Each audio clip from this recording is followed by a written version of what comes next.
మనం గమనించినట్లయితే ఢిల్లీ ఎలక్షన్స్ 2020 మీకు చాలాసార్లు ఒక ఎన్నికల ముందు కోసం చెప్పేటప్పుడు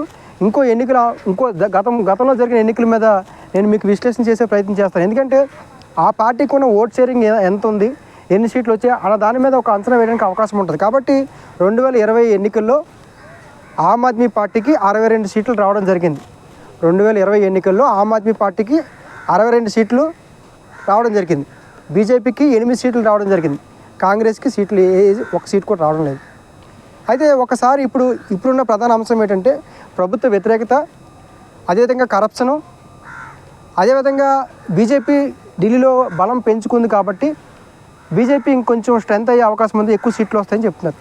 ఒకసారి మనం గమనించినట్లయితే మాత్రం ప్రభుత్వ వ్యతిరేకతకి ఒక 10 సీట్లు పోయాయి అనుకుందాం. ప్రభుత్వ వ్యతిరేకత వల్ల, ప్రభుత్వ యాంటీ వల్ల ఒక 10 సీట్లు పోయాయి అనుకుందాం. ఓకే, అదేవిధంగా కరప్షన్ అంటే అవినీతి వల్ల ఇంకో 10 సీట్లు పోయాయి అనుకుందాం. బీజేపీ 10 సీట్లు స్ట్రెంత్ పెంచుకుంది అనుకుందాం, ఇంకో 10 సీట్లు పోయాయి అనుకుందాం. మొత్తం బీజేపీ పార్టీకి, మొత్తం ఆమ్ ఆద్మీ పార్టీ మొత్తం 62 సీట్లు కాబట్టి ఆమ్ ఆద్మీ పార్టీకి వచ్చే సీట్లు 62 కాబట్టి 2020లో 62 సీట్లలో మైనస్ 30 సీట్లు తీసేద్దాం. 30 సీట్లు తీసేద్దాం. అవినీతికి 10 సీట్లు, కరప్షన్కి 10 సీట్లు, బీజేపీ స్ట్రెంత్ పెరిగింది కాబట్టి ఇంకో 10 సీట్లు. మొత్తం 62 సీట్లలోని 30 సీట్లు తీసేస్తే ఆమ్ ఆద్మీ పార్టీకి 32 సీట్లు ఉంటాయి. ఆమ్ ఆద్మీ పార్టీకి 32 సీట్లు ఉంటాయి.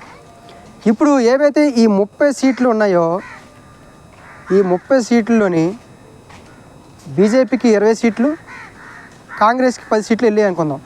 బీజేపీ జోరుగా ఉంది, స్ట్రెంత్గా ఉంది, ఓట్ షేరింగ్ కూడా బీజేపీ ఢిల్లీలో బలంగా ఉంది కాబట్టి బీజేపీకి గతంలో 8 సీట్లు ఉన్నాయి కాబట్టి ఇప్పుడు స్ట్రెంత్ పెంచుకుంది కాబట్టి ఇంకో 20 వచ్చాయి. అంటే ఈ 30లో 20 బీజేపీకి వచ్చాయి. ఇప్పుడు ఈ కాంగ్రెస్కి ఏదైతే కాంగ్రెస్కి ఉన్నాయో కాంగ్రెస్కి ఉన్న 10 సీట్లు, మిగిలిన 10 సీట్లు కాంగ్రెస్కి వచ్చాయి. 30 సీట్లు ఏవైతే చీలిపోయాయో అందులో బీజేపీకి 20, కాంగ్రెస్కి 10 వచ్చాయి. అప్పుడు బీజేపీకి వచ్చే సీట్లు ఎన్ని? 28. ఆమ్ ఆద్మీ పార్టీకి వచ్చిన సీట్లు ఎన్ని? 32.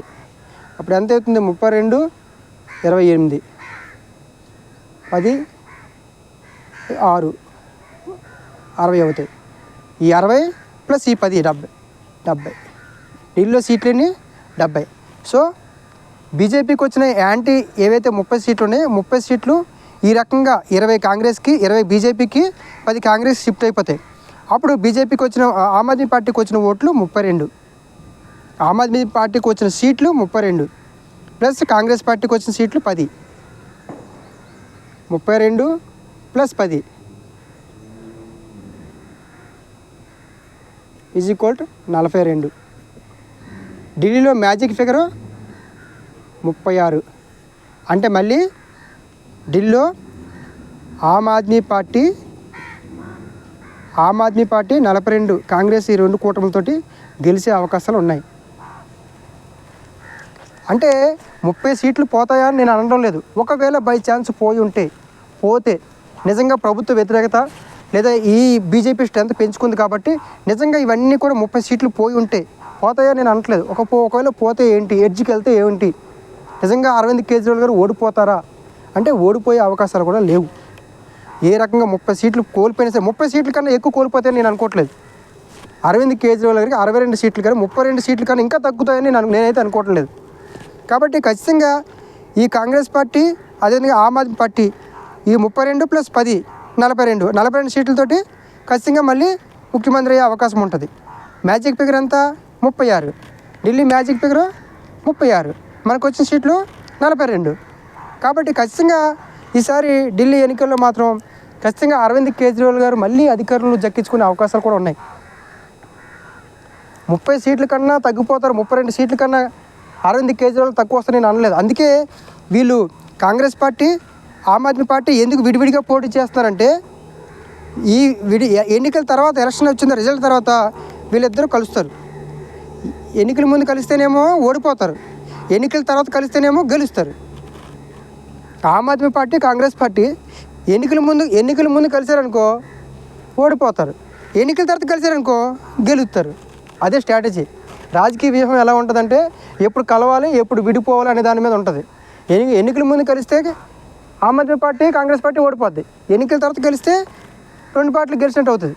కాబట్టి ఈ స్ట్రాటజీ ప్రకారం ఖచ్చితంగా ఆమ్ ఆద్మీ పార్టీ మళ్ళీ అధికారం దక్కించుకునే అవకాశాలు ఎక్కువ శాతం ఉన్నాయి.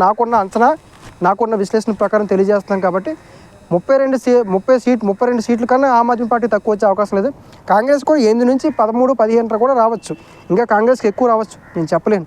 కాబట్టి ఎందుకంటే ఇండివిజువల్గా విడిగా పోటీ చేస్తాం కాబట్టి ఇంకొంచెం ఎక్కువ సీట్లు వచ్చినా సరే అది ఆమ్ ఆద్మీ పార్టీకి అవకాశం ఉంటుంది. కాబట్టి పరోక్షంగా ఇక్కడ ఈ అంశం ఏంటంటే పరోక్షంగా బీజేపీకి అవకాశం ఇవ్వకుండా ఆమ్ ఆద్మీ పార్టీ అదేవిధంగా ఏదైతే కాంగ్రెస్ పార్టీ ఈ రెండు కూడా చాలా క్లోజ్డ్గా వ్యూహంగా మూవ్ అవుతున్నాయి. కాబట్టి ఖచ్చితంగా ఢిల్లీలో అరవింద్ కేజ్రీవాల్ మళ్ళీ అధికారం దక్కించుకునే అవకాశం ఉంటుంది. అరవింద్ కేజ్రీవాల్ 4వసారి ఢిల్లీ ముఖ్యమంత్రి అయ్యే అవకాశాలు కూడా ఎక్కువ శాతం ఉన్నాయి. నేను వేసిన అంచనా ప్రకారం ఎక్కువ శాతం ఉన్నాయి. కాబట్టి ఈ లెక్క కాకుండా ఇంకేమైనా జరిగితే చెప్పలేం, కానీ నాకున్న అంచనా ప్రకారం మాత్రం ఖచ్చితంగా అరవింద్ కేజ్రీవాల్ 4వసారి ఢిల్లీ ముఖ్యమంత్రిగా ప్రమాణ స్వీకారం చేసే అవకాశం ఉంది. కాబట్టి నేను చెప్పిన ఏదైతే విశ్లేషణ అది జరగదా అనేది ఖచ్చితంగా ఎలక్షన్స్ అయిన తర్వాత ఖచ్చితంగా రిజల్ట్ చూసిన తర్వాత మళ్ళీ మీ అందరూ కూడా నేను విశ్లేషణ రూపంలో తెలియజేసే ప్రయత్నం చేస్తాను. Thank you.